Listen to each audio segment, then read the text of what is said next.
Welcome to the LynnSanity, a podcast for the Running Hook Podcast Network.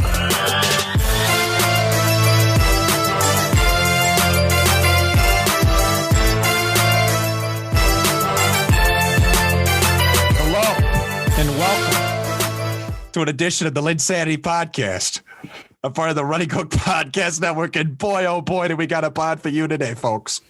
We got a pod for you. The NBA playoffs are back and they are ready to rumble, baby.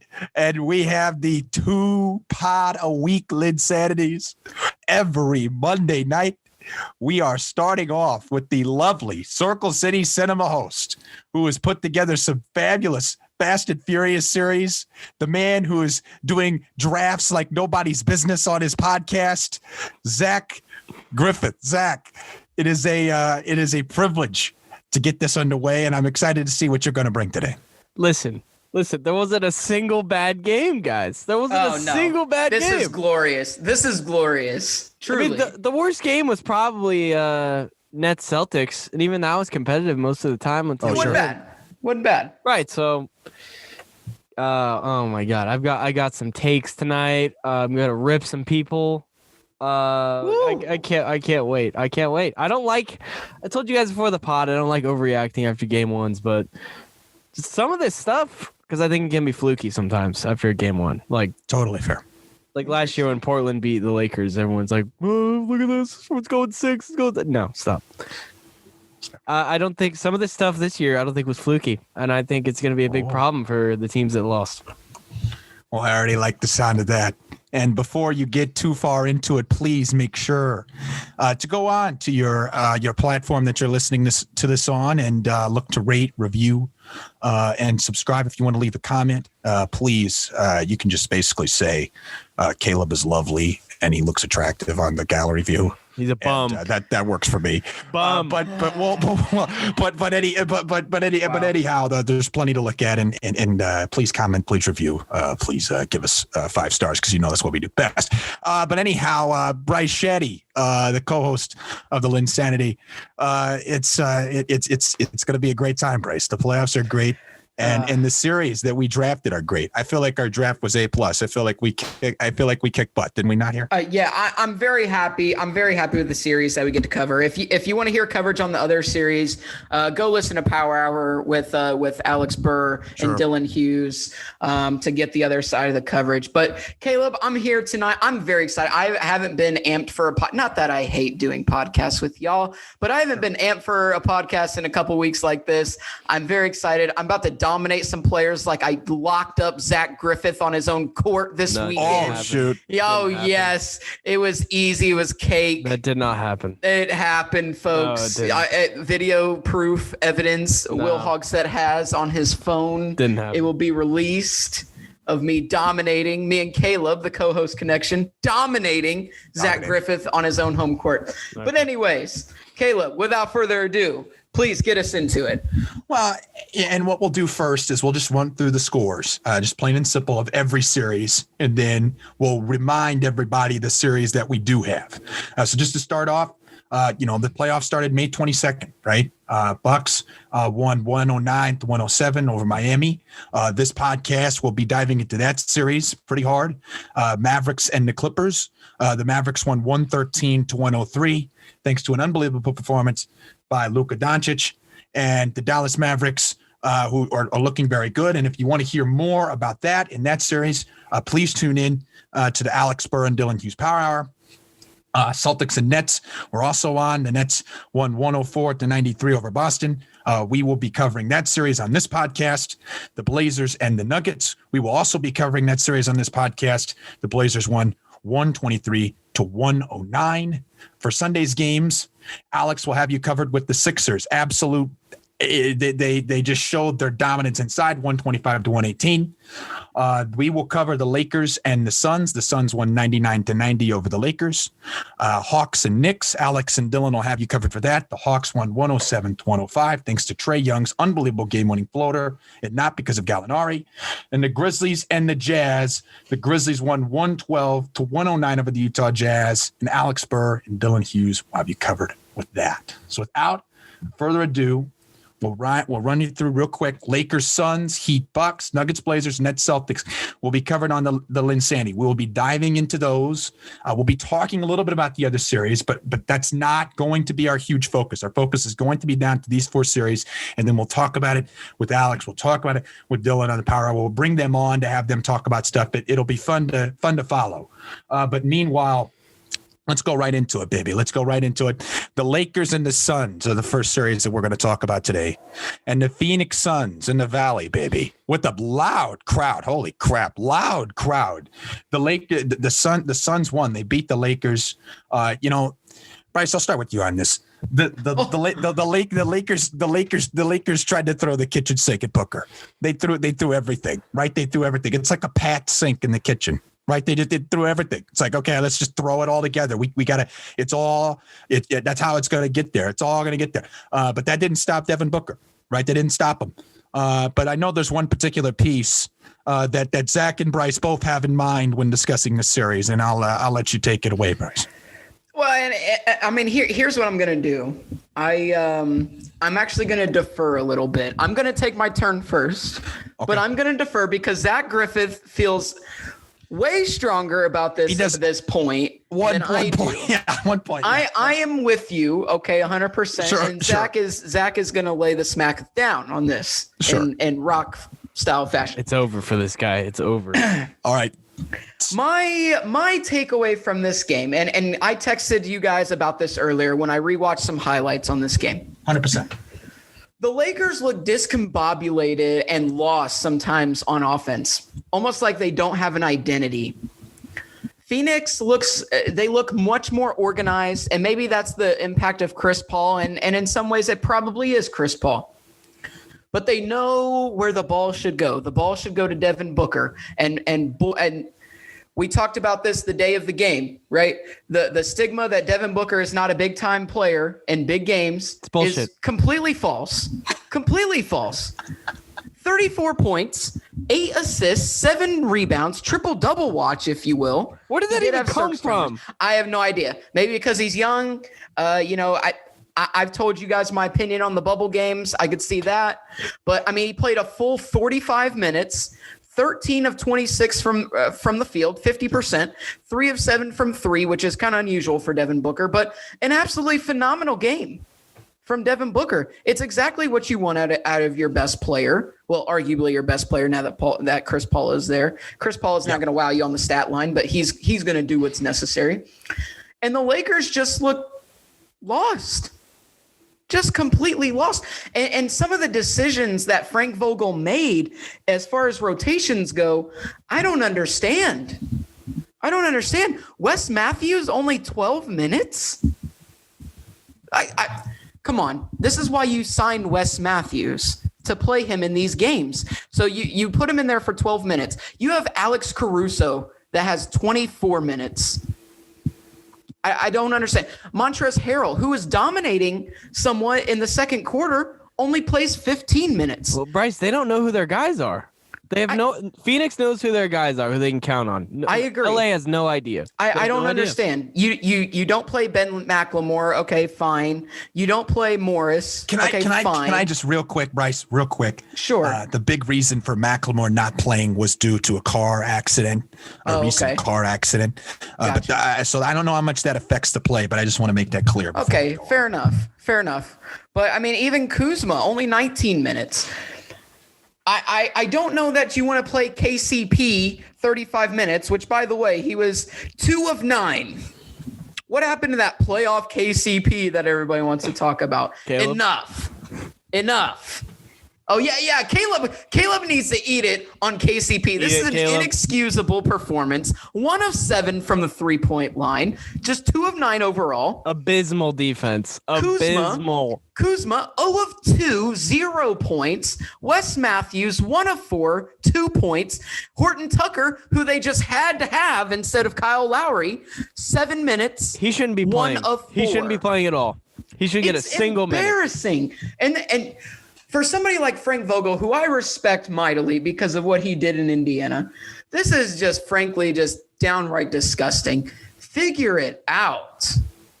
You guys are the defending champs abysmal performance. They're lucky they only lost by 9. All props to the Suns here. They all showed up. Booker, Chris Paul. I think Torrey Craig should be playing more. I think they might be saving him a little bit. That's just my opinion. Little ace in the hole, if you will. Multi-tool guy. Throw him on LeBron. Get him some threes. Get him going a little bit. But great game from Phoenix. Phenomenal. I love it. Well, and Zach, I know when you're diving in on the Phoenix side, you have one person in particular. Oh, yes, I do. DeAndre Ayton. Alex Burr. Eat it. Eat it all up. Alex is on the fence about DeAndre Ayton and what he can do in the playoffs. Alex, you're my friend. You're a good guy. Eat it on this. Eat it all up. DeAndre Ayton dominated Anthony Davis. Absolutely dominated him. A Disney. I'm sorry. My bad. I got the name wrong. 37 minutes for Ayton. 21 points. Only missed one shot from the field. He went 10 for 11. 16 rebounds, 8 of which were on the offensive end. Yeah, baby. We love to see offensive glass. Here's the stat. Here is the stat. Plus 16 for DeAndre Ayton. The Suns were plus 16. Highest on the team. Yes. And here's Anthony Davis' stat line. 39 minutes, 13 points, 7 rebounds, 3 blocks. Does that stat line remind you of anybody, Bryce? Roy Hibbert. Somebody on the Pacers right now? Oh, right now. Oh, a little Miles Turner? Little Miles Turner. No. And look, no disrespect to Miles Turner. He's been great this year. But Anthony Davis, you're going to tout yourself as a top 5 guy, and you're going to put up a Miles Turner stat line? You're going to put up a Miles Turner stat line. Turner's been better than that. Turner's been better than that this season. Come on. But that's your typical Turner plus minus. Tell him the plus minus on A Disney. I had it and it's gone. Well, it was like minus 17 It's or something. minus 18. Yeah, minus it's 18. horrible. It's fucking horrible. And Anthony Davis, don't tout yourself as a top 5 guy when you get absolutely worked by a third-year center in his playoff debut. You get worked. I mean, all of us here like DeAndre Ayton, I think. Yeah, I'm fine with it. He's changed my mind. He changed my mind. Oh, yeah. Zach, that a question with me? Come on now. Yeah, I know. There's no reason DeAndre Ayton should be working Anthony Davis. There's no reason. And Bryce, I got Paul George vibes from Anthony Davis. Oh, yeah, baby. Just like, hey, I'm good with it. Especially when he was on the Pacers. Because Paul George, statistically, was a great playoff player for us. Yeah. And overall, he was. But it's the games he didn't show up that fucked us. Game 7 against Miami. Game 4 against Cleveland in 2017. Game 7 against Toronto. This is the first time Anthony Davis has no-showed a playoff game. It happened a couple times last year. I think it gets swept under the rug because they won the title, but still. You mentioned it, Caleb. The double teams on Booker were just useless. It wasted time. He either made the right pass or he just scored. There was a play in the first quarter, speaking of KCP. Booker posted him up. Had a nice little Kevin McHale-esque post move. Wow, Kevin McHale. He turned around, did a pump fake. KCP fell for it, little step in and lay it in. He stepped up big when KCP. It's adorable. He stepped up big when CP3 went down. Booker's final stats: 45 minutes, 34 points on 50% from the field, 7 rebounds, 8 assists. But he can't step up in a big game, guys. Mikal Bridges, really good defense on LeBron. I like that. Yeah, really I like good that. defense. He didn't shoot the ball very well. He only shot 33% from the field, but he did everything that he needed to do.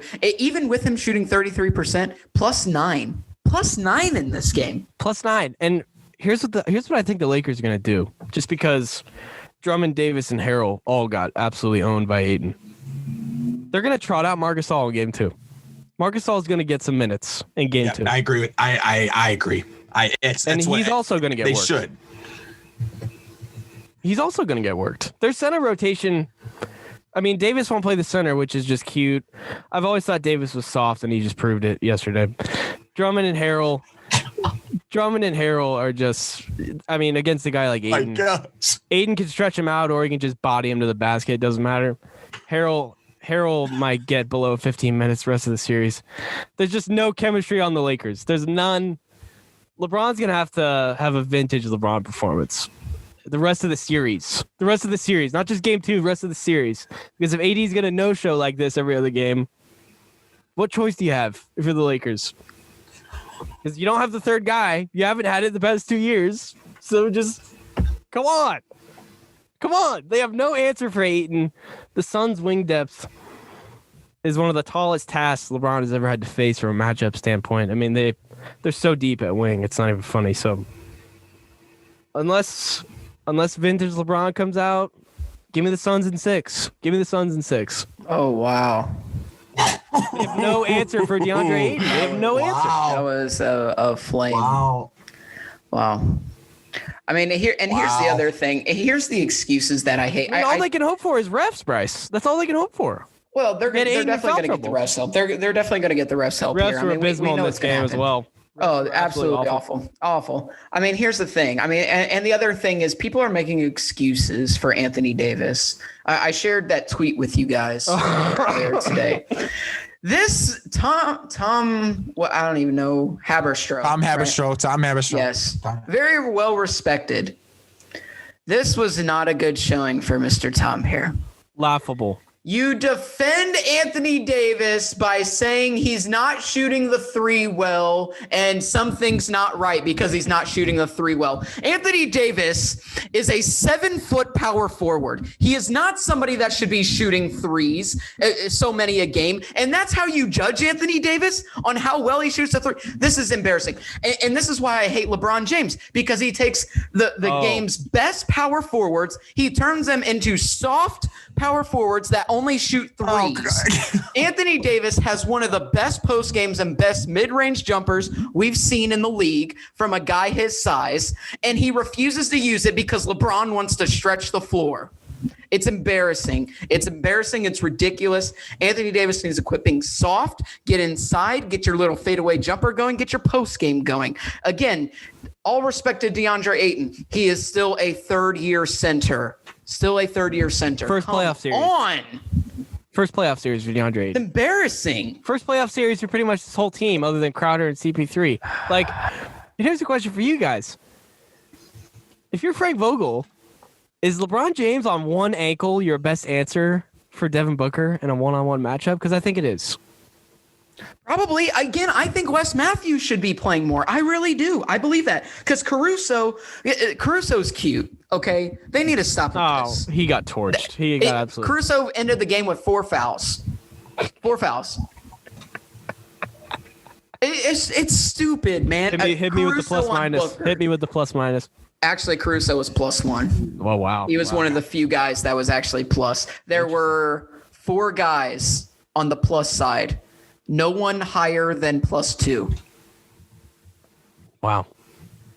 And Horton Tucker was one of them, and he only played 7 minutes.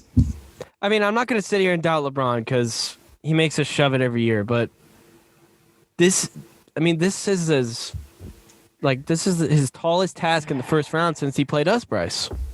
The Vic team. Yeah. And the Suns are better than we were. They're a hell of a lot better than we were.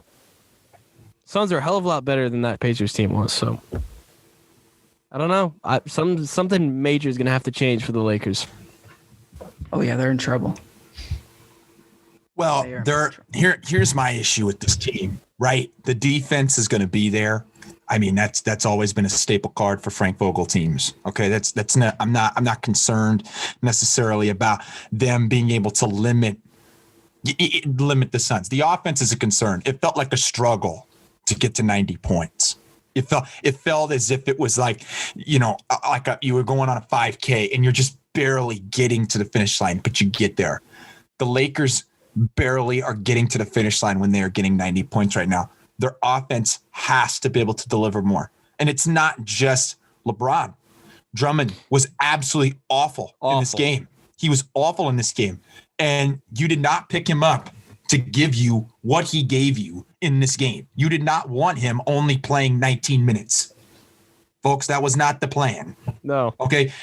Here's the other thing I know. Here's the other thing. Dennis Schroeder, who I think had a decent game, but I think at the same time, it's like, dude, you four turnovers. I'm not liking the turnovers. You're a point guard, right? I don't want LeBron to have to take on even more of a load. Okay. I want Schroeder being able to handle the ball. I want Schroeder being the floor general for this team. That's what I want, right? 4 turnovers isn't cutting it. 3 assists isn't cutting it. Okay, it's not cutting it. And if you're going to put Caruso as the primary defender on Devin Booker, then you're in for a long evening, Frank Vogel. I don't like questioning his defense. I really don't. But this is ridiculous. You have got to be able to throw a better defensive game plan together. And the only reason the defensive game plan even slightly could have worked, and this is just my opinion, is the only reason it could have slightly worked is because Chris Paul was on a bad shoulder. Because basically what they were doing was they were putting their coverage into a point where they said, we're not going to let anybody else shoot. Rather, we're going to make Chris Paul shoot. We're going to make him shoot. Well, breaking news, you're probably going to get a better Chris Paul in game 2. Okay. Are we really going to buy Chris Paul only getting 7 assists or sorry, 7 points, 8 assists and 4 rebounds? No. Heavens no. He was still plus 6 on the floor, by the way. He was still plus 6. Well, right. He was still making an impact, Bryce. Plus 6 but I'm betting on a better stat line. I'm betting on a better stat line when it matters. The Phoenix Suns, I don't even think, Bryce, played their A game. I don't even think they played their A game. I think they beat the Lakers on a B or a B- type of game. Okay. That's my opinion. Okay, they hardly played Torrey Craig. I think they'll look to use him. I agree. But, here's some other things I really like about this game, you guys. I get it. I've been huge on DeAndre Ayton, 20 and 16. He's he is the factor to this playoffs. He is the factor to the Phoenix Suns making a legitimate run and hoisting the NBA championship. He is the factor. Cash in on my bet, baby. Let's go. He is the factor. 37 minutes. Oh, but he's not going to stay out of foul trouble in this game. It's his first game, but he's not. Alex. He gave it and did exactly that in this game. Okay. I'm not trying to sit there and overreact, but I'm saying what this man gives you shows that he is capable of delivering in the big moments. Okay. It's time to start sitting there with DeAndre Ayton and realizing that this isn't just a cute center anymore.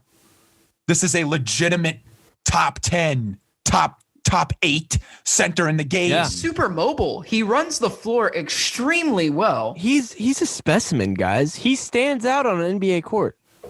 If you're Joe Schmo watching the game, you'd be like, you see DeAndre Ayton, you're like, wow, I bet he's that guy's everywhere. good. Yeah. Listen to this. Per Basketball Index, I read this on an article at The Athletic today. Ayton is the first in matchup difficulty metric. Players he guards are high impact, high usage offensive players that other bigs don't take on. They don't take on. You know who's not number 1? Rudy Gobert. In addition, Ayton and Rudy Gobert. Ayton screening is terrific. It's something that he's always been very good at. Yeah. Playoffs, we're already seeing it. I'm telling you, this is an opportunity for a big time Ayton performance. And by the way, the money is coming for this man. Clearly, he's looking at the extensions and he's saying to himself, I want the bag. But you know what? You know another guy that I think got underappreciated in this game, though. I'm just going to be honest. I think Jay Crowder got underappreciated in this game. Sure. Jay Crowder's intangibles and leadership was shown in that game. Phoenix, there were so many times where it felt like they were going to blow it. Right? Campaign obviously got ejected, but he was, all over the place. It might have been the best. Honestly, it might have been good for him. I think the way they were playing so out of control, you had guys like Crowder just telling him, hey, like take a chill pill, right? We're good enough to beat the Lakers. We're good enough to beat the Lakers. And he believes it. That's why he signed here. He has multiple NBA finals experiences. He has had long playoff runs. Well, yeah, and that is a piece. That's the key. The crazy thing about that. So he had 8 points total, right? Yes. He was 3 of 10 from the field, 0 of 7 from 3. And guess what? He was plus 14. Yeah. Plus 14. And he was still like a top 5 player in the game. Yeah, Jay I mean, Crowder Yes, he was. Yes, he was, Zach. Yes, he was. I mean, at the beginning, when James Jones took over as the GM, we were thinking, what are you doing? He was just gifting LeBron Tyson Chandler. He was just trading this, that, giving this away. Gave away TJ Warren for cash considerations. We roasted him for that. Yeah. Boy, he got the last laugh, didn't he? Well, he looks awfully good. He looks awfully good because he's not, Sarge stepped up. I didn't hate Sarge. You need it. Yeah, give Sarge some respect, Caleb. I didn't hate the Sarge minutes. I didn't hate him. Big time He block. didn't kill him. He didn't kill him. Actually, he was -7, but but Bryce, it was he didn't back down. Right, there were a lot of times where they were trying to post him up, and it didn't felt like he's been in playoff games, not trying. Sarge was working, and I can respect that. And I can respect that a lot. Okay, I think this is a team that obviously they're going to look to get the tone going in game 2. Chris Paul has obviously made it clear that he's coming back, and that's, to me, that's a big thing for them. But let's move on to the Lakers. Let's discuss the Lakers a slight bit here. The Lakers in this game shot 7 for 26 from the 3-point line and 17 of 28 from the free throw line. By the way, this is a funny stat from Dave McMenamin today. The Lakers shot 19 free throws before the Suns even shot their first one. Yeah, see, and that's embarrassing. And they deserve what are you for that? When you are not, you have got to be able to convert. You have to convert well. You have to convert. That goes to Bryce's point. The Lakers are lucky they lost by 9 with all those free throws. Yeah. The free throw disparity, especially in the first half, was terrible. And you still it was bad. Only got to 90 points. Right. Sure. Come on. No, and it was they need to be able to pick it up. There's no question about it. And I don't know who that is, to be honest. I liked KCP last year, but even then, if I'd said, okay, this year, who is it? I don't know. I mean, Schroeder's just too inconsistent for me this year. He's too inconsistent for me. I'm not buying consistent production. You never know who's going to come up for them. And as you guys both have mentioned, you do know what that looks like for the Suns. You do know what that looks like for the Suns. And I think for the Lakers, obviously, getting game 2 is going to be big, and they need to even the series. I don't like, if the Suns go 2-0, that's a young team with confidence. Tough. With a elite coach in Monty Williams. That's a lot to try to make up. I'm not saying LeBron hasn't done anything like that before. He clearly has. I'm just saying when it comes to this series, you don't want to be in positions where you're down 2-0, right? Sorry, no one wants to. But they have to be better. I was completely shocked that the Suns got game 1. I was shocked they got it. I was shocked they got it in the way they got it. Convincingly. Really, the score is almost deceiving. The 9-point lead at the end is almost deceiving. I think the Suns played better than the score, and it'll be fun to see. I also thought Cam Johnson, for basically a rookie kind of in the playoffs, put together some nice minutes, had some really nice stops as well. So I think the Suns are going to be a very tough threat. I'm very excited to dive into this series more as we get going. Next up, I'm thinking let's go to the Eastern Conference, Heat and Bucks, where Chris Middleton sinks in a buzzer-beating shot over the Miami Heat. The Bucks are going 1-0. Zach, you've talked about the fact that you really believe in Miami. I'm curious. What are you thinking about this series? Because I think a lot of people thought, okay, what are they going to do at the end? What are the Bucks going to do at the end? Middleton answered that in game 1. He had a fantastic performance. They were able to come up big. Obviously, I don't think Giannis had a horrible performance, to be honest. I thought in general, there's a couple things that I looked out for, particularly from the Bucks. Okay, Budenholzer is wanting to play his starters. Right. There are years where the Bucks were saying, "Oh, we're only going to play Giannis for 30 minutes." Well, he just played his single game high in game 1 under Budenholzer with 45.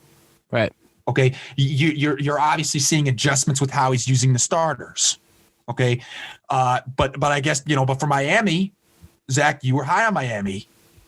Okay. But let's just face the facts. Jimmy Butler can't shoot 4 of 22. Right. Okay, and Bam can't be so passive. Bam can't be so passive. When he's on the block against Lopez, he can't pass it as much as he does. This season, when he's in the post, he's passing it 54% of the time. Are you kidding me? Are you kidding me? You got to be able to go at it. You got to be able to go at him. Okay. And Jimmy Butler's been saying, Jimmy Butler came up, he said, look, I was 4 of 22, but I'm going to get the three going. He said that. He said that after the game in game 1. Zach, what do you think of the Heat? Because I know you like them in the series. I do still like him in the series. We're choosing to ignore what's going on right now in game 2, but so I'm just gonna act like that's not happening. But Jimmy and Bam really disappointed me in this game because he has the matchup. I understand Lopez is a good team defender and all that, but like, miss me on Lopez, please. Just miss me on him completely. I understand he had a good game this time, but like, here's 2 things you can't count on if you're these teams. The Bucks, you can't count on Lopez going for 18. You can't do that. And you can't count on, if you're the Heat, you can't count on Duncan Robinson going for 24. You can't. I agree with that. You can't count on that. And also, Bryce, to your point on the one-trick pony, all of his shots are from 3. All of them. Oh, that's interesting. Every single one. So he needs to eat shit on that. But Jimmy and Bam, 8 for 37 combined. Oh, yeah. And they still almost won. They still almost won because of Alex Burr's Goran Dragic, 25 points, 5 for 10 from behind the arc, and solid defense on Drew Holiday and Chris Middleton. Both those guys finished with over 20, but it was a hard 20. Dragic didn't make it easy on him. They weren't getting to the hoop at will when he was guarding him. So, nope. The question is, how good are you? Again, we're ignoring game 2 right now. How good are you feeling if you're the Bucks? Because Miami's 2 best guys sucked. I know Jimmy hit the shot to force overtime, but they sucked, at least from a shooting standpoint. Sure. But you win on a last-second shot in overtime to beat this team. And their top 2 guys sucked. I mean, I don't know how good you're feeling about that.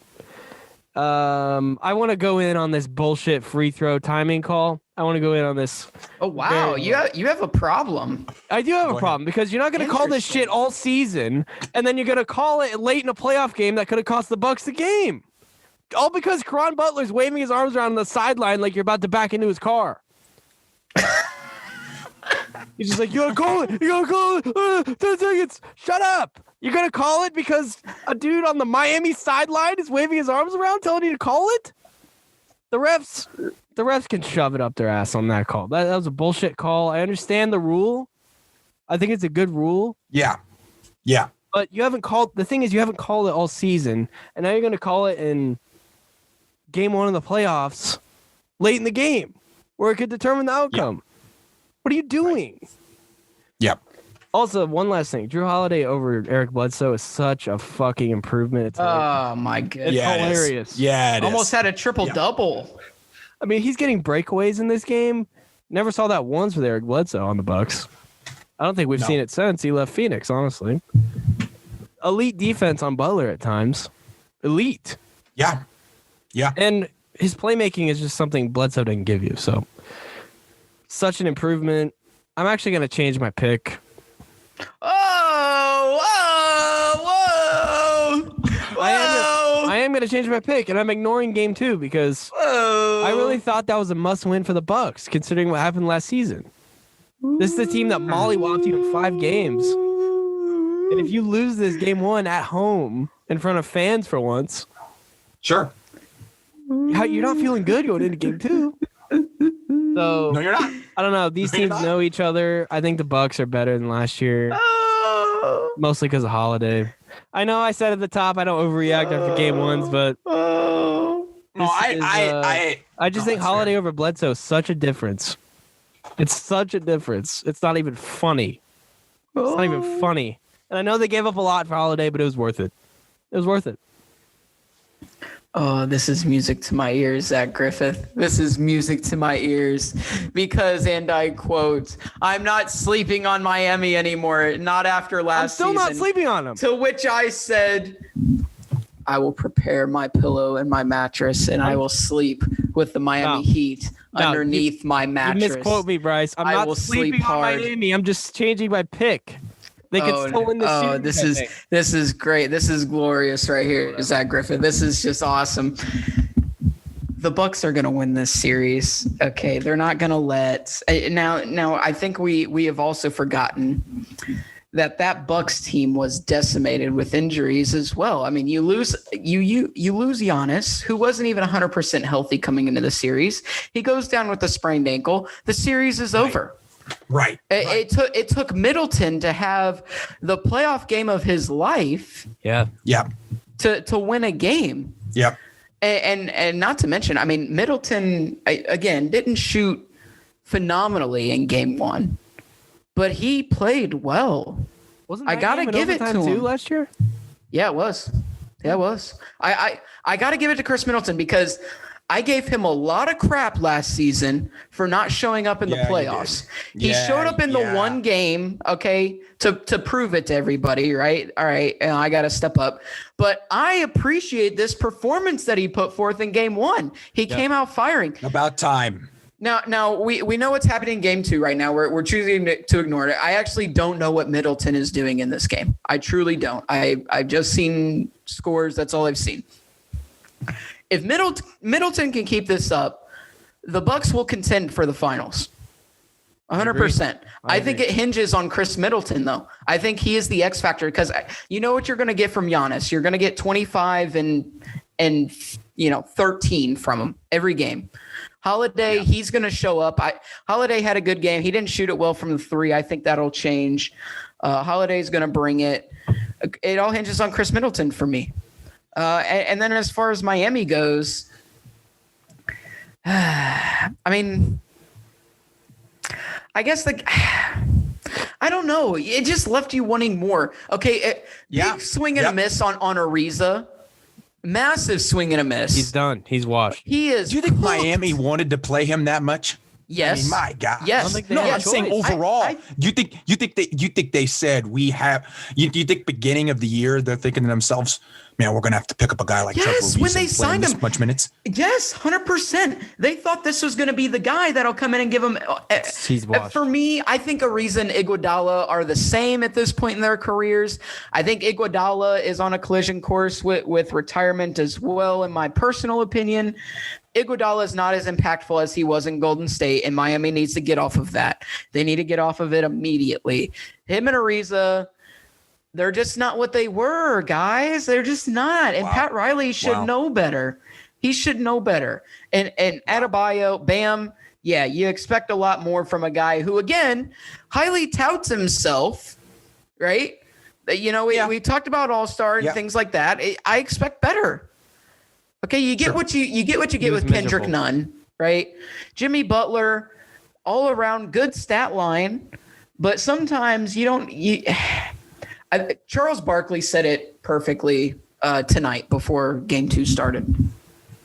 I don't need Jimmy the playmaker. I need Jimmy the scorer. I need Jimmy the scorer right now, and I totally agree. 4 for 29 is miserable, just absolutely miserable, and I don't know. Miami 4 for 22. 4 for 22, Bryce. 4 for 22. For 22? Right? 4 for 22. Yeah, 4 for 22. Not good. Abysmal. Not good. Yeah.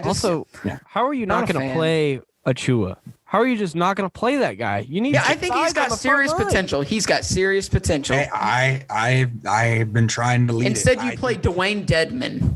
You play Dwayne Dedman. Right, another guy who's on his way to Wash City. Like you need some size on the front line, especially. We didn't even talk about Bobby Portis. He only scored 8 points, but he was really important for the Bucks. Yeah, he was, and he killed them on the boards. Portis has had a good season. I think he's found a little niche there. Yeah, you know? I think he's good. Yeah, he has. I mean, with Milwaukee, DiVincenzo was miserable. He played a lot of minutes. He was miserable. He got a ton of rebounds. PJ Tucker needs to be playing more. PJ Tucker. I agree. He didn't score it all, but he was +8 on off the bench. I get it. You're kind of in a jam because you have Middleton and Giannis out there, but hear me out for a second. What if you went with this lineup? You go with Holiday at the point guard. You go Middleton at the 2. I'll go Giannis at the 3. Tucker at the 4 and Lopez at the 5. You're telling me that Miami's going to easily walk through that lineup? No chance. No chance. There's no chance. You know what I like better, Bryce? What? Holiday, Middleton, Tucker, Portis, Giannis. Yeah. I think you guys hate on Lopez too much, and I think that's unwarranted sometimes. No, I just don't like all the threes he takes. I don't think he's really that good at taking threes. I don't care what the percentages say. Just +6. He's a better post player. He's a better post player. Just put your back to the fine, but I still think you need a little rim protection there. I think Lopez gives it to you. He does give it to you, and I said he's a good team defender. I don't want Giannis on. I don't want Giannis on Adebayo. I don't think I really want that. I think Lopez can cause problems for Adebayo. Well, he did in game 1. Yeah, that's what I mean. I'd rather have Lopez, a big body where he can't just sun somebody, you know? Right. I don't know. That's just me. Well, real quick, just because we referenced it so much, we'll just try to give some clarity. So we're recording this about mid like about the end of the second quarter.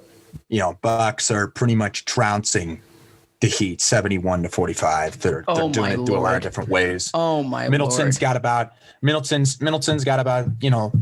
digits himself. I mean, Bryn Forbes been lighting it up from 3. They're up big. So Milwaukee is up big. That just kind of clarifies a little bit of what we were talking about and mentioning for game 2.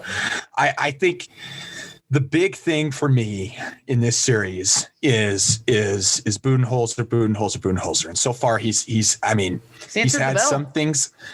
some things that I've been head scratching, but here's one thing I won't ever head scratch. You ready for this? Listen to this. Okay. In game 1, I found this through The Athletic again, you know, check their coverage out because it's fantastic.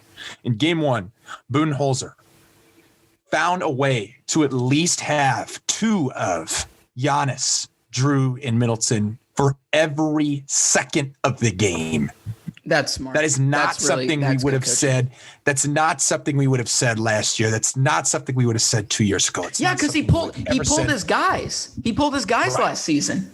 Right. And, you know, I think that's a fact. That's a factor to me. That's a fact because you're going to have to do this. If you're the Bucks, you're going to have to at least have two of these guys on the floor. And, you know, Budenholzer's clearly doing that. He's playing his starters. He's playing them a lot. He's playing them more than he has in the past. I'm curious to see how they take it. Clearly, so far, it looks good early on. But how does it happen maybe later if they move on? That's something to watch. But to me, that's an unbelievable thing about this series. In general, the way that I look at this is just – another thing I feel like I got to bash. I got to bash Tyler Hero like nobody's business. Oh, I agree. You want to talk about some lousiness, some lousy play. Okay, here's my tendency. Here's the thing that made me mad. In my opinion, even though I understand Chris Middleton wanted a game-winning bucket, what swung the game to me was there was a tendency third quarter.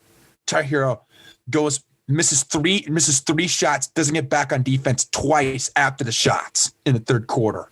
Yeah, I remember he looked unmotivated. He tried to do everything himself, was trying to create everything for himself. He's not that type of player. Well, he thinks he is. He got that swag in the bubble, and he's riding high off of it, and it's embarrassing. This might be one of the most overrated guys we've seen in a while, one of those one-hit wonders. And frankly, embarrassing. Could you imagine not giving up Tyler Hero for James Harden? Could you imagine that? He needs to look in the mirror because he's getting outplayed in minutes by a washed Trevor Ariza and a washed Andre Iguodala. Last year, he was essential in them getting to the finals. And in game 1, at least, he's a total no-show. Yeah, giving us mean mugs, giving us all that good stuff. Oh, we'll go yuck it up with what's his name?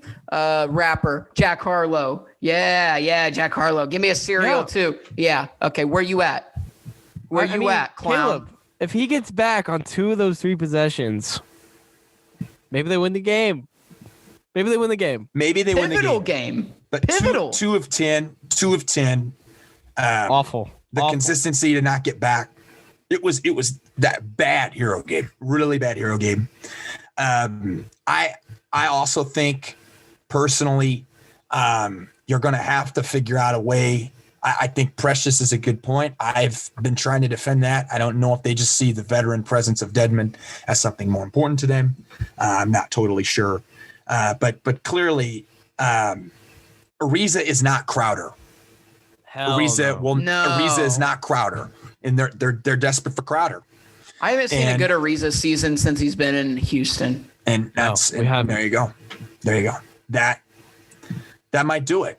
And I think that's going to be a problem for them, and they're going to have to figure it out because they got to look themselves in the mirror after this first half and the way they've played. Not to mention the fact that it felt like there were opportunities that just slipped that they weren't able to make happen. I don't know how you're going to sit there and play Dedmon over Precious because they're doing it just for better. I think they're just doing it because they trust the vet more than the. Has Dedmon even been in the playoffs though? Dedmon's slow with. I think they feel like he's more reliable than Precious. I'm not saying I would agree with it. I'm just saying I think that's what they do. All right.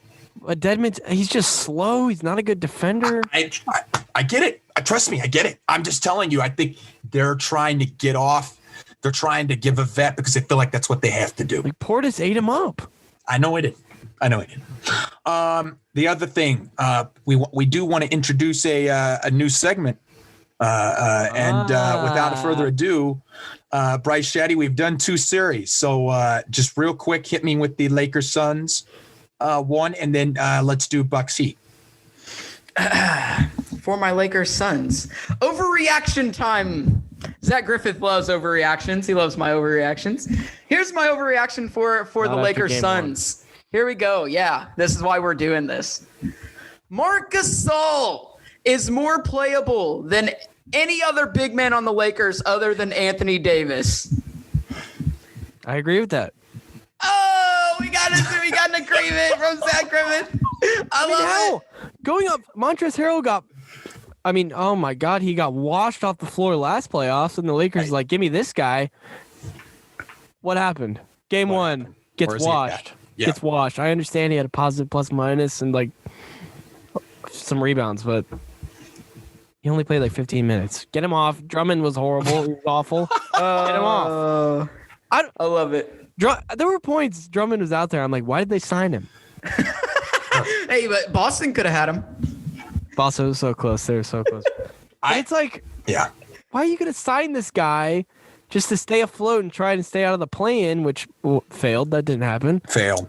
And we've seen him in the playoffs a couple times, and he sucked. Yeah, yes. What are you honestly getting from Andre Drummond? A super team. That's fair. Jesus. I'll say for me, I'll go. I will not call this an overreaction.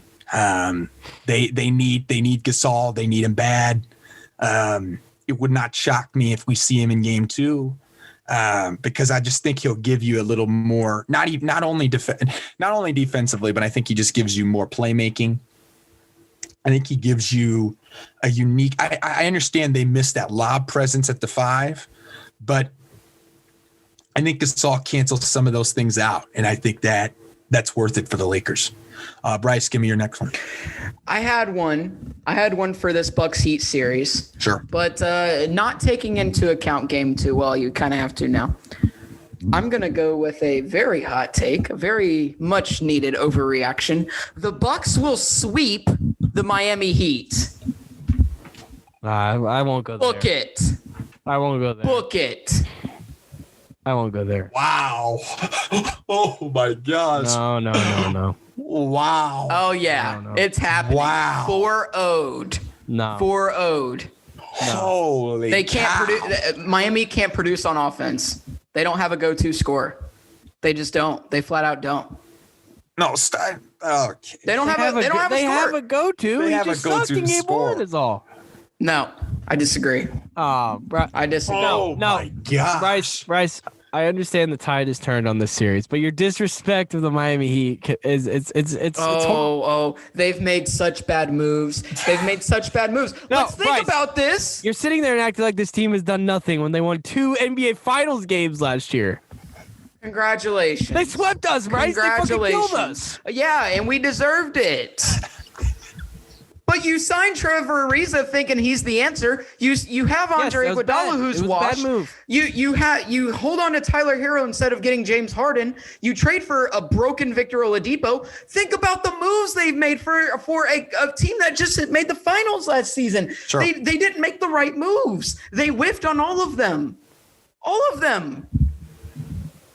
They deserve to get swept. If you want to know, my first question was going to be, or my first reaction was going to be, Middleton's the most clutch player in this series. Discuss that if you will. I mean, that's not the first time he's hit a game-tying or winning shot in the playoffs, right? He did it in Boston in 2018. Yeah, he did. Yep. So are you saying most clutch in this series? Most clutch player in this series? No. That's my overreaction. No, Jimmy Butler is. And statistically, I think that's the case. They showed a stat on ESPN basically saying that was the case. I forget what it was, but he has like the most. I don't remember if it's playoffs or regular season, but he has the most game-winning tying baskets in the past like 30 years, like best percentage. So I think statistically it's Jimmy Butler, so I'm going to go with him. Fair. Okay. Fair. I think I will go with I don't know about a sweep. But get my broom out. Very tricky to see the Heat pushing this to even it's probably, I don't know if this is a 7-game series. That'd be really hard. Nope. I 6-5 Miami. And I think that's really hard. And I think the Bucks look really good. I think they've got everything to be the case. I don't think your reaction is an overreaction to saying that Middleton could be that dude in the clutch. I don't think it's crazy. I think Jimmy is in that. I also think Jrue Holiday can be in that. Because you may not get the unbelievable clutch, like game winner, but I can guarantee you the Jrue Holiday in the clutch can defend. That I can guarantee. Yes. That I can guarantee. I'll say this, Bryce. I'll say this. Yes. From the Bucks, I'd rather have the ball in Middleton's hands at the end of the game than Giannis. I'll say that. Oh, I'm with that. I'm not going to argue. But I don't think that's a shot at Giannis. I just think that's just putting your players in the best positions. And Middleton with Giannis the shot needs to get there, though. He needs to get there if he's going to be your MVP. I would argue he could. I would argue he might be able to do it. But I'm not taking shots at Giannis. It's just that I'm not. If they start doing, hack-a-shack, I want the ball in Middleton's hands. Sure, that makes sense to me. So we'll move forward with the third series on the docket, Nuggets Blazers, which look, Portland came out. They had a great game. I don't even think it was bad. I don't even think it was a bad game. It was just like one of those games where, Portland had control, right? They made sure that to not slip up on it, and it worked. They played well. They executed well, and I can't criticize that. That's they came out. They played smart. They were aggressive. Carmelo Anthony was aggressive. It just felt like everything was set for a really big game, and for Portland, and it was. The offensive explosion was there, right? Lillard with 34, McCollum with 21, Melo with 18, and the unexpected performance from Simons. Sweet Jesus, I don't know if you can buy it, but it was unexpected. It was a very impressive game from the Blazers. The Nuggets, meanwhile, Zach, I'm curious to hear your thoughts. I want you to go first, because the Nuggets in this series, what the Blazers did in this series, and really in this game, is they basically said, Jokic, you're not going to be a playmaker. Rather, we're going to make you score. Right? Jokic had 34. He did score. But they lost by 14. Right. Is this strategy going to work for Terry Stotts? Can this strategy give the Blazers an upset over Denver if they make Jokic this type of guy? In your opinion? I think it can. Yeah, I think it can because another thing, Nurkic played him really well. Played him really well. Very, very much so. Nurkic had a really good game himself. Wait, is that praise for Yusuf Nurkic? I've never shit on Nurkic. We've never crapped on Nurkic. You just said he was Jokic light, and that was the problem. Stop it. That's the problem. It's got nothing to do with the player. 16, 12, and 5, I'm just saying. No, I have said multiple times that I feel like if Nurkic can come out, he's a top 10 center and play about that 35 minutes, which he basically got me 33, then the Blazers get a whole lot better. And that's exactly what he did. And that was my key. That was my key for them. But here's two stats that told the story of the game. The first one was Jokic, only 1 assist. Yeah, that's unusual. I mean, we're talking best passer in the league, in my opinion, and just got nothing from his other guys. And then Blazers, 47.5% from 3. 47.5%. 6 of the 8 Blazers that played were in double-figure scoring. And that's another thing. They're only playing 8 guys. They're not playing like 10 guys. They know who they want. Yeah. They know who they want out there, and that's another good sign. I always think it's a good sign when these guys know who their 7 or 8 guys are versus like the Lakers who's just experimenting on the fly when I agree. You really can't afford to do that in the playoffs. Nope. This is just a serious backcourt mismatch for the Nuggets. I mean, oh my goodness. Norman Powell. Big time. Is Portland's 3rd best guard, and he's better than any guard on Denver. By a lot. Right. By a lot. On both ends. I mean, that's what I said. Depth is great in the regular season, but in the playoffs, and that's what we kept talking about with Denver. Like, look at this guard depth. Look at all these guys. What did it do for him in game 1? You need to know who your guys are. You can't just be like, well, somebody will show up. Somebody will do something. No, you can't do that. Real quick, Zach. Here's what I like. I like what Michael Malone has been doing. But here's the I said Michael. I call him Michael. Look, the problem with Denver. Okay, what are we doing? Why are we not playing Monte Morris in the 30s? Michael. Why aren't we playing Monte Morris? Why are we not playing Monte Morris in Marcus 30s? Howard?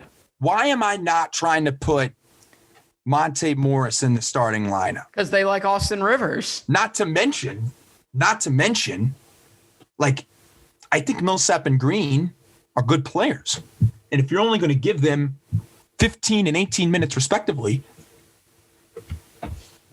I understand they don't have the perimeter depth, you guys, but this is a problem in terms of managing the whole thing. Yes. This isn't just perimeter depth and how you manage perimeter. It's minutes. Because here's the thing, Bryce, and I understand your love affair, but look, when it comes to the Blazers and their depth particularly their 8-man rotation, right, that the Blazers have compared to when the Denver could potentially go 9, maybe 10. I think it's a fair thing to say they can go 9, maybe 10, depending on the game. Maybe. Yeah. I think Denver needs to be able to take advantage of that. But that's what I'm saying, Caleb. I don't think that's a good thing in the playoffs.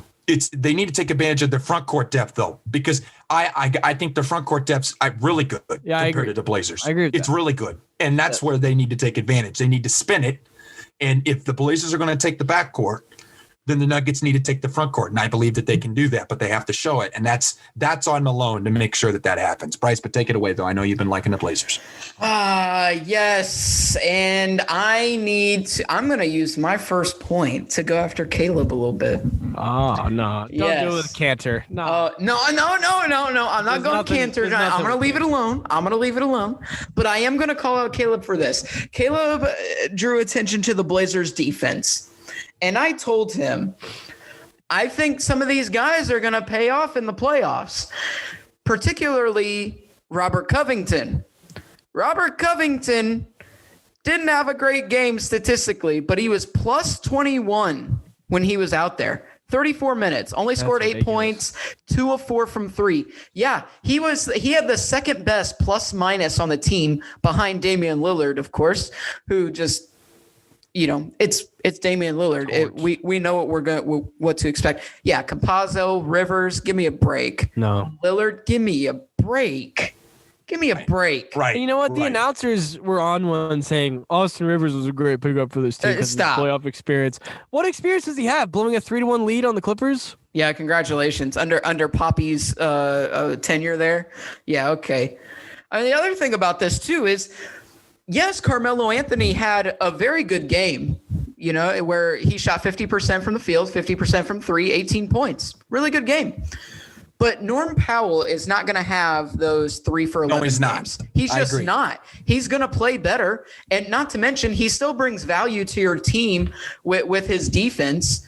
So I think, honestly, I feel like Portland has the better matchups around the floor because you have Damian Lillard and CJ McCollum, who's just going to unleash barrage of 3-point shots. Yeah, I mean, it's scores galore. I feel like Nurkic, he kind of handles Jokic all right.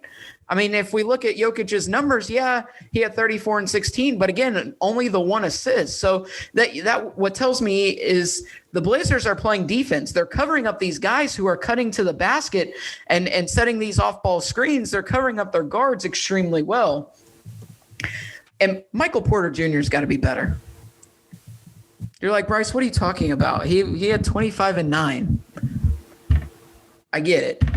1 for 10 from 3. Maybe cut down on 3-point shots. Get to the basket. Yep. I will criticize poor 3-point shooting because I think Michael Porter is better around the basket than he is at the 3-point range. Yep. Flat out.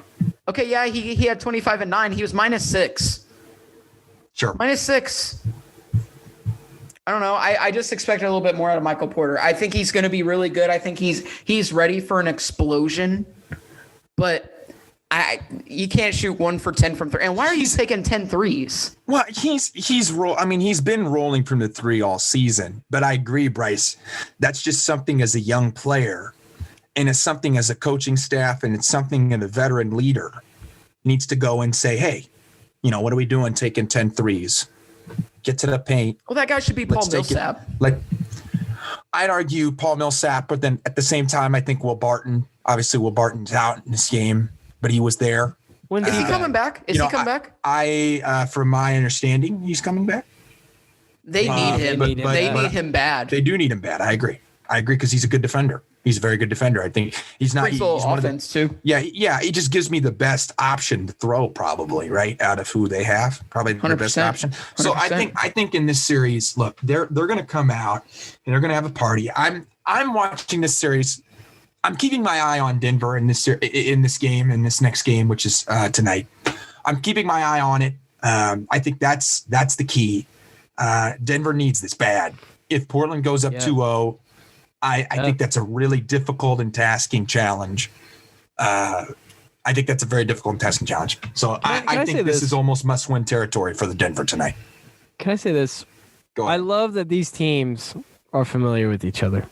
I love it because we don't get this a lot anymore. Yeah. Two teams have faced each other in the playoffs before. We're seeing it right now with the Bucks and the Heat. Like, sure, they know each other. It feels a little different because they have some history. We haven't had that. I mean, it just feels good, especially in the East. I mean, we haven't had that in a long time. So, and let me just say on Campazzo, I understand the stats will say he sucked, but he at least tries on Lillard. Yeah, he does. Tries. Caleb plays hard. He plays hard. So I can appreciate that. I think we all can, but come on, man. Like, that's fair. Also, nothing from JaMychal Green. A guy Denver thought they could count on. 0 points, 3 rebounds. They'll get that. They'll get that. I'm just not buying an inconsistent Green. I'm not buying an inconsistent Green or an inconsistent Millsap. I think they'll play better. And also, I think they will be better. Carmelo Anthony took the boos in stride. The boos, which are just laughable, by the way. It's 10 years ago. Move on. 18 points on 50% field goal. 50% from 3. Oh, gosh. He went on a little tear there. It looked like Knicks Mello. Looked like a little hoodie Mello, actually. Just baby. Dominating. Love hoodie Mello. If Mello plays like this for the rest of the series, give me the Blazers in like 5 or 6. Because I really think he's still a really potent scorer, especially when he gets rolling like he did on Saturday. And if you're gonna boo it, that crowd, that had to be the lowest IQ crowd I've ever seen because they kept booing that him was dumb. while That he was dumb. torching their team. And how long ago was Melo in Denver? I mean, fuck, Paul George doesn't even get booed anymore at Pacers games. It gets old. Yeah, it does. It does. We'll move I'll forward, still though. boo Paul George. Bryce, do you have your overreaction? I do have my overreaction. Go ahead. Since we talked about Melo, I'm going to shift it. Okay. I'm going to shift it to another Blazer. Okay. This will be the Anthony Simons coming out party No, this series right here. Okay. Oh, yeah, baby. No. Yeah, Simons is coming. Overreaction. Yes, I'm we have going a, for we a have sack. a Gary Trent Jr. Yes, welcome Simons to the league. Zach, yeah. Zach, let me I go think first. he can keep it up. No, this is a complete overreaction. Oh, come on. Simons was just feeling it. Okay, I bet if you on. checked his temperature, it was pretty hot. Okay, I'm just saying. The thermometer on. He had a You good put the game. thermometer in. He had a great game. I'm sorry, he's not doing 5 that. of 6, A 4 of 5 from consistent- 3. Yeah. 5 for 6. I'm not buying. Coming I'm out not party, buying. baby. Because you know what I am buying. You know what I What? am buying. What? See, your argument of why Powell should be better is why Simons will do worse. Because Simons won't shoot. Because Simons won't be as good offensively. Therefore, because Powell will be better offensively. I think that translates. I think it switches. Complete overreaction. Zach, What if go you ahead. get 10 from Simons a game for the rest of the series? That's fine. That's fine and respectable. Yeah. And I think he has to do that. I think he has to do that. Well, my overreaction, I don't know if you characterize this as an overreaction, but I think Dame is going to have a 50-point game this series. I don't think that's an overreaction. I'm down for it. In fact, I would book it. I'd book it. There you go. I freaking love Damian Lillard so much. It's incredible. Okay, we're not getting into this tangent again. Moving forward, Nets-Celtics, and I'm bringing something a little fun to the joint. Miss me on this series. I'm bringing a little something fun to the joint. I like fun. I like fun. What do you got? You know what I'm doing? You know what I'm doing before we get into this? Some fun little trivia questions, perhaps. Oh, hey, me and Zach love trivia. Like, So we're doing some trivia. We're really good with degenerates my like that. So what NBA we're history. doing, this is going to be a new segment where they will not know what team I picked the trivia on, but everything that I have asked in these questions came from the broadcast. So they have an opportunity to know the answers. It's not like I'm just putting stuff in from nothing. They have the opportunity. The question is, did they listen? Were they aware?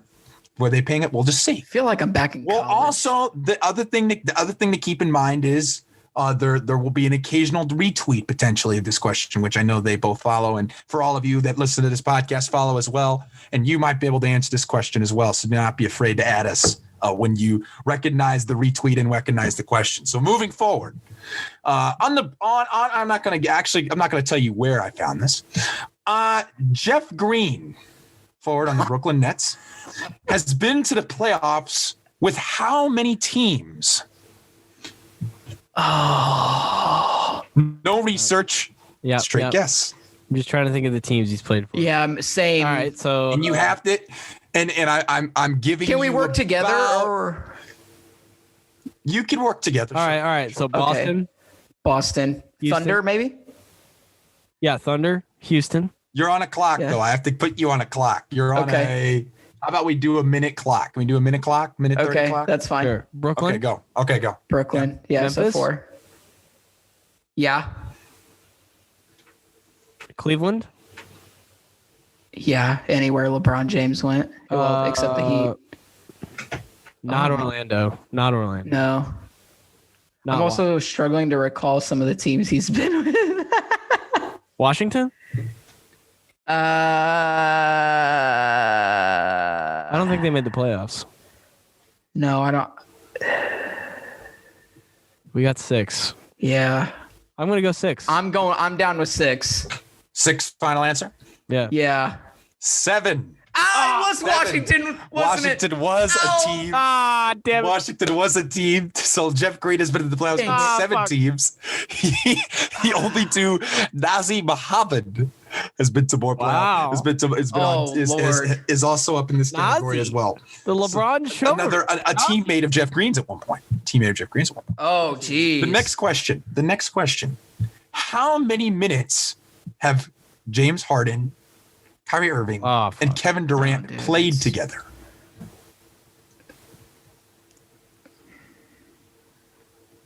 I don't even know if it's 50.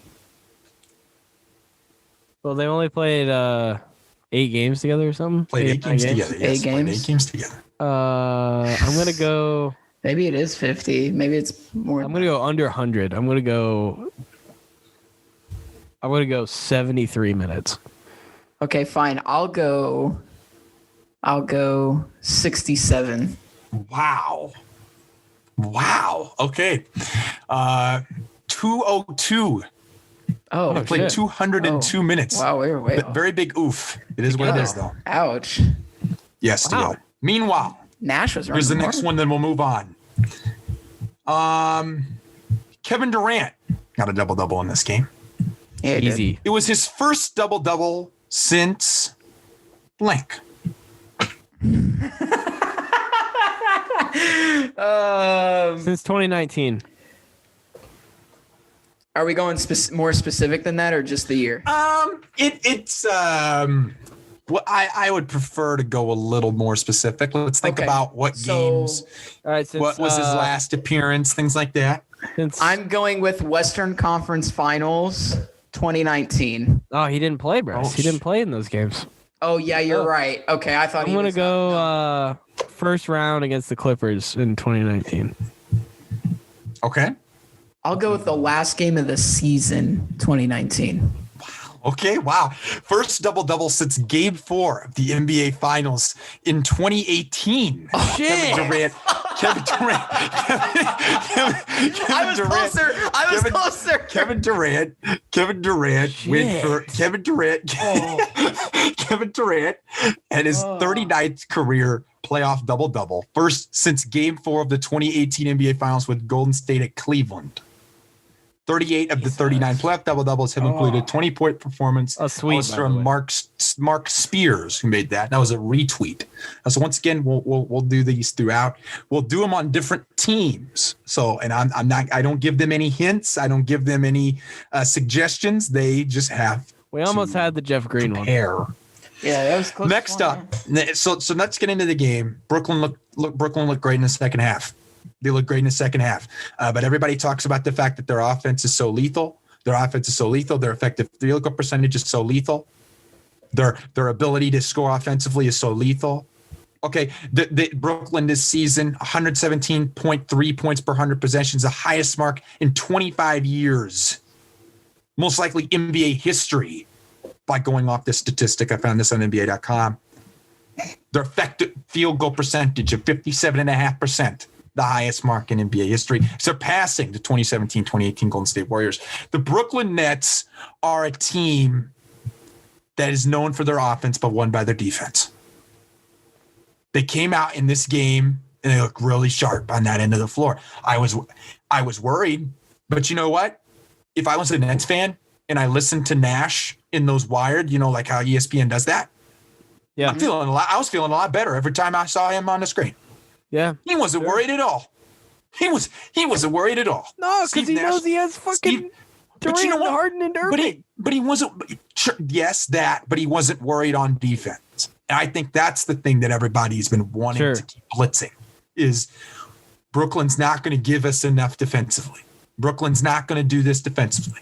I think Brooklyn had a very nice defensive game. Speaking of which, I think they did. speaking of Jeff Green, you know who's been playing good defense for the Nets? Jeff Green. Yep, he has. Oh yeah. Never thought I'd say that. No. It's really nice to see Jeff Green play well. Like anytime, it always makes me happy just knowing what he went through and stuff like that. Oh, 100%. Yeah, Always 100%. makes me happy. I mean, they held Boston to 93, and I understand Boston doesn't have Brown healthy, but you held a team to 93 points. You did. The Brooklyn Nets held a team to 93 points. If I told you the Brooklyn Nets in their first playoff game were going to hold somebody to under 100 points. How much would you believe me? How much would you believe me? The Brooklyn Nets barely even got to the 100 threshold. They won the game. They shot the three extremely poor in the first half. They didn't make a single one, I believe. Or they only hit one. Though? They just kept answering the bell. Celtics didn't got quit. to the foul line. It's the and the Celtics didn't quit. Right. The Celtics didn't quit, even though Tatum was 6 of 20 and Kemba was 6 of 16 and Fournier was 3 of 10. And they found their way to fight through this. I think Brooklyn should get a lot of credit for that. And I think Boston fought their butts off. But this is about as bad of a night you're going to get from Brooklyn offensively. Good luck with them having a worse night than this. If the defense can be just as is, I mean, I understand Tatum's going to make shots more and Kemba's going to make shots more. I mean, I feel pretty comfortable, gentlemen, with calling this a sweep here, unless I'm proven otherwise. Zach, what about you? What are your thoughts on this? No, I agree. It's a sweep. I think the Nets are just waiting to see who they play in the conference finals, whether it's going to be Philly or Milwaukee. I think it's going to be Philly. I think Caleb and I are both pretty high in Philly. Bryce, where do you stand on Philly? I know we don't have them, but yeah, just make it quick, please. Yeah. And I'll take Milwaukee over Philly. Well, that's fair based on what we're seeing tonight. But here's one thing: the Celtics played 11 guys, which tells me they don't know what the fuck they have. They don't. That's exactly right. That's exactly right, Zach. They're just Brad like Stevens. Brad Stevens? Yeah, you're not going to put this on Stevens. No, Brad Stevens? Stevens didn't put. Seat a little warm. That seat a little warm there? No, it's not. No, it's not. Oh, baby. But no, it's not. I think even if Jaylen Brown plays in this game, they lose. I think even if Jaylen Brown plays in the series, they get swept. Wow. It's no disrespect to Jaylen Brown, but interesting. I feel like that's a little disrespect to Jaylen Brown, but no, I love Jaylen Brown. I just think the Nets are that good, and they can push down on the gas whenever they want. Wow. I mean, Kevin Durant, one of the easiest 30-point games I've ever seen from him. Just quiet as it's possible. Quiet 32 points. Very quiet. Just destroys you. Harden only scores 21, and that he could have easily had 30. But there were times he would just be like, you know what? I don't really want to take Rob Williams off the dribble. I don't want to embarrass him, so I'm gonna dip it down low to Durant and let him get his, which is exactly what happened. He still got you 8 assists and 9 rebounds. So quietly flirting with a triple double, James Harden. Kyrie, he's gonna do what he does against Kemba, or if Stevens wants to, Peyton Pritchard, which is you're just asking for. Well, you are, and I think that's a good point. But Bryce, I want you to give a little bit here, and then we'll try to wrap up here soon. Well, I got a damning stat. Oh, go ahead. Sorry. I got a damning stat. Okay, go ahead.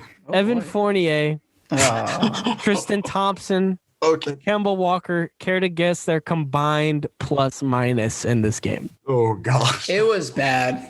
It's bad. I don't want to know. Give it to me, though.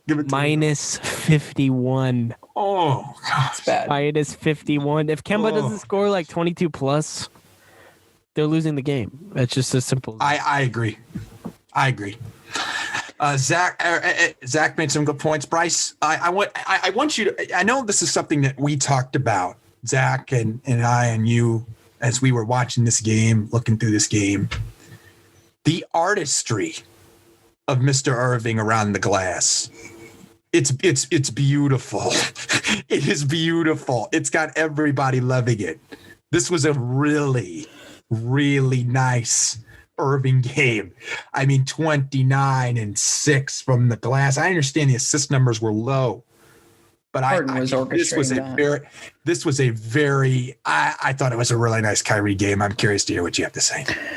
Yeah, I mean, I think, and I've said it for the past couple of years, I think Kyrie Irving is the best finisher around the rim, like, period. Yeah. Like, you're not going to find anybody better. Good luck. And miss me with anybody else. I will take Kyrie Irving around the rim more than anybody, even more than a big man. Give me Kyrie Irving. I mean, Kyrie Irving. Here's the thing. Like, Harden and Durant have this connection, right? But then you kind of have Kyrie, who's just kind of out there. And, they'll run ISO ball for Kyrie Irving, which I'm perfectly fine with, and that's the thing. The change of pace that Brooklyn can play with is just unmatched. You're not happy to run ISO. You think it's fine to just give Kyrie Irving ISOs. I'd be thrilled to give Kyrie Irving ISOs. I'd be thrilled. I'd be ecstatic. Look, not much needs to be said about this series. And we can just sit in awe of the stars in this series. I don't even care about the bench players or the role players. They didn't play bad. Give me Durant, give me Irvin, give me Harden, give me Tatum. I'll watch them all day long to see what they do. They look good. Very curious. Joe Harris isn't going to go 2 for 6 from 3. That's going to get better. He was still plus 22. I get it. But I'm just saying he's 2 for 6 from 3. He's going to give me better than that. He's going to play good defense. I agree. I'd like to see Claxton get more than 11 minutes. Yeah, I agree. Why not? I think that'd be interesting. I didn't mind what the bench gave me. I think Shamet could have been a little more aggressive with the shot. He only shot one time. I think he's got to be able to come up and hit some threes, some timely threes. Sure. But I think this was a very, very nice game. I think it was good for Brooklyn. Okay, let's feel the obstacles out in the first half, and then let's go back. Let's kick them in the second half. It was good. It was good to watch. And so we'll conclude the podcast. And look, there's plenty of stuff to listen to. Alex and Dylan, as we mentioned, their podcast. Zach, what's up, man? Go ahead. I want to give a closing statement on the New York Knicks. I know we don't have them. God. I know we don't have them. Give me very quick, Zach. Very quick. We're trying to wrap it up. My hate of the Knicks has been totally misconstrued. If people think I hate the team itself, I don't hate the team. I don't hate the fans. I think they have the best fans in basketball, and I don't think it's close. And it was proven on Sunday. I hate how they are run as a franchise, and I hate the media coverage they get because they don't deserve any of it. This season they do. And this team reminds me a lot of the 2018 Pacers, Bryce. Just a bunch of guys who have been places that didn't work out, and then they get together and they're like, fuck it. We're going to play hard, and we're going to make the playoffs. Well, yeah. I'm down for it, man. I like it. That's good. That's good. I hope the Knicks win the series for the fans. MSG is the best place to play, if you ask any player. Sure. Derrick Rose turning back the clock. You love to see it. Sure. I hope the Knicks win. That's what I'm saying. I hope the New York Knicks win the playoff series. Yeah. And as we mentioned, there's plenty of content from the cinema to go check out. The Battleground also putting on an episode this week. From my understanding, please check, at least from according to Alex, he told me there was potential for that. So check that out. There will be plenty of content from the triple option that are coming up, the woulda, coulda, shouldas, Divine Rhyme with the Schoolboy Q and their look. They're moving into another chapter. Please check that out. There's, the book from One Young Soul to Another from Dylan Hughes, Facts and Stats by J.D. Hall. There's plenty of stuff to look forward to on the network. Don't be afraid to listen. And without further ado, this is the first of the LynnSanity edition for this week.